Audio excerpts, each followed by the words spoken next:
We begin in Sudan, where fighting has entered its third day in Sudan between the army and the paramilitary Rapid Defense Forces.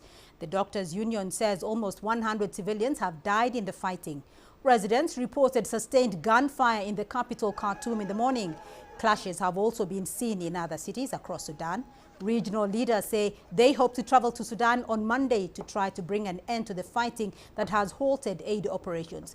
The UN mission in Sudan says the two sides agreed to a 3-hour pause in fighting on Sunday to allow for humanitarian evacuations, but the deal was ignored after a short period of calm.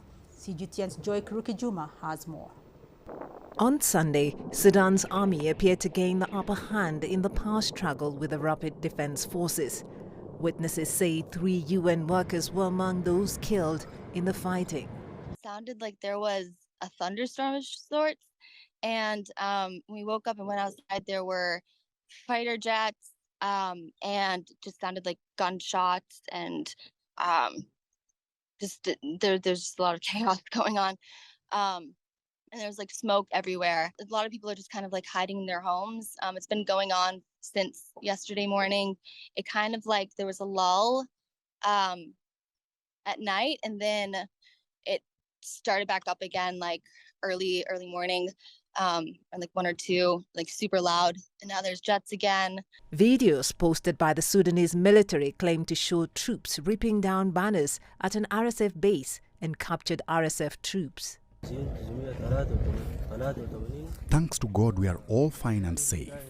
We surrendered to the military forces and we got good cooperation from them. We thank God. My number is 121-0092. My name is Ali Isa Abdullah Mohammed. We surrendered to the military forces. They are our brothers and colleagues, and they welcomed us and treated us very well. The second thing we want to say to our other brothers who are still fighting with the military is to go and surrender at the nearest point where the military forces are, whether they are wearing the RSF uniform or civilian clothes. The ongoing fighting has had neighbors and various other leaders concerned with calls to end the violence. Egypt stresses the importance of ensuring the safety and security of all Egyptian interests in Sudan. Egypt remains through all its institutions in contact with the Egyptian embassy in Khartoum and all of our consulates in Port Sudan and Wadi Haifa to follow up on the Egyptian communities there and the educational missions there. The violence, which began on Saturday, was sparked by a disagreement over the integration of the RSF into the military as part of a transition towards civilian rule. Joy Kurukijuma, CGTN. Naba Mohideen is still in Khartoum. She's following the developments there for us. Naba, so what more can you tell us about the situation in Khartoum and across Sudan?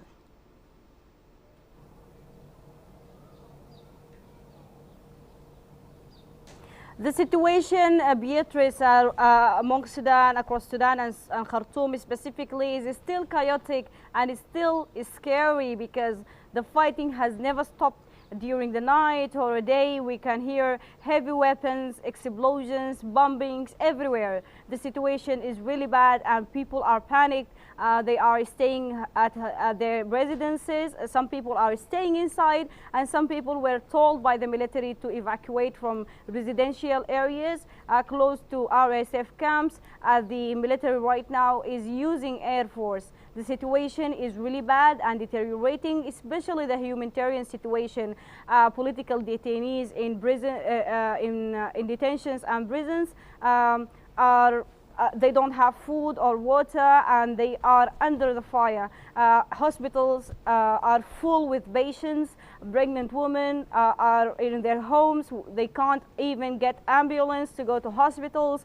Dead people inside their homes, they cannot be evacuated, and there is no safe passages provided by any of the sides. Despite the UN appealed to two sides to make a ceasefire, it happened, but it was not very safe, and people cannot go around, even in the roofs during the day and night. The situation is chaotic and frightening, and people are hoping right now anything could stop this chaotic situation prior to Eid al-Fitr vacation, which is a holy Eid for millions of Muslims in Sudan. They don't want to just enjoy the Eid or make any kind of rituals. They just want to stop hearing the sounds of heavy weapons and killings and the news about death and injured people. So people are frustrated, and they are, at the same time, they are hopeful that African Union leaders and international leaders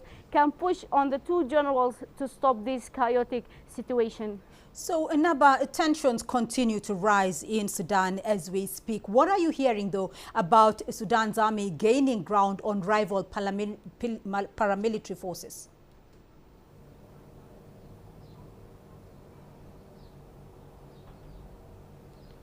Sorry, Beatrice, but I couldn't hear your question. If you can say it again to me, please. So, Naba, what are you hearing about the Sudan's army gaining ground on rival military forces?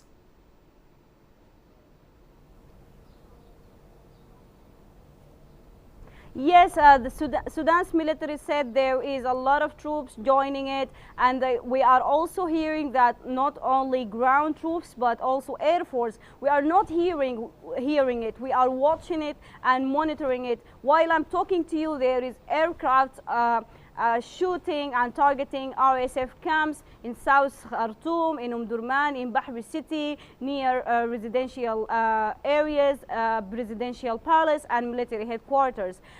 Also, the military said there is troops by RSF were deployed from Darfur region to Khartoum and also from Al-Gadarif to Khartoum. They are trying to stop them and hamper them before they reach the capital, because any more troops mean the fighting will last for more days, and the chances to make a ceasefire or to calm the tensions will be very, very low. So yes, right now we are hearing that the military is deploying more troops and stopping troops by RSF. We don't know the situation on ground right now around the presidential palace and military headquarters.